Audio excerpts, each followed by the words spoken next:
Shen Yan traitait ses affaires. Moi, je lui préparais des petits plats variés. À la nuit tombée, je devenais un tigre de velours, la comblant d'attention. Peu à peu, son attitude se défie de sa froideur protocolaire. Elle consentit même à m'emmener en public. Un jour, ma mère me fit venir, prétextant la maladie de mon père. En entrant, je trouvais mon père affalé sur le canapé, un cure-dent à la bouche, devant un os de porc fraîchement rongé.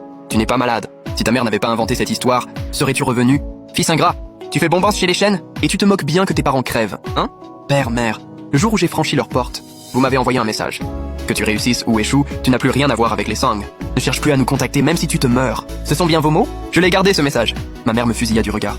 Tu n'as donc aucune reconnaissance. Nous avons fait cela pour ne pas t'encombrer. Maintenant que tu es heureux, tu abandonnes les tiens?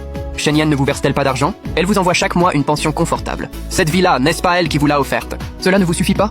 Que voulez-vous de plus? La colère de ma mère redoubla.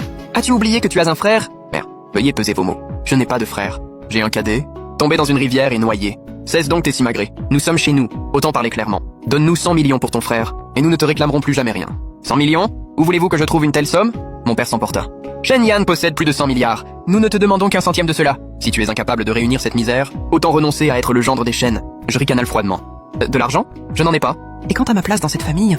Vous n'avez pas votre mot à dire. Nous nous séparâmes froidement. Un mois plus tard, ma mère me téléphona. Ran, j'ai mal réfléchi l'autre jour. Je te prie de m'excuser. Serais-tu libre ce week-end? Je ferai quelques plats. Reviens dîner à la maison. C'était la première fois en 2 ans de mariage que ma mère m'invitait à sa table. Avant même que je réponde, elle se mit à pleurer. Ran, je me fais vieille. Ton père et moi ne sommes plus très vaillants. Chaque rencontre pourrait être la dernière. Mon cœur fléchit.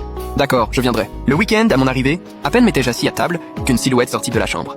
Frère, tu es revenu? En voyant le visage de Song Hao, mon cœur s'emballa. Théoriquement, il n'aurait dû réapparaître que dans 8 ans. Il y a longtemps, petit frère. Cette tenue que tu portes, elle vaut bien 100 000, non? Il détailla le bracelet à mon poignet. Et ça, 100 000 aussi? Shen Yan ne lésine pas sur toi. Il soupira. Tu n'imagines pas comme ces 2 ans à l'étranger ont été durs pour moi. Frère, tu disais pourtant que, même de pain noir, tu serais heureux pourvu que tu sois avec ta bien-aimée. Quoi? Quelle bien-aimée? Je vais être clair avec toi.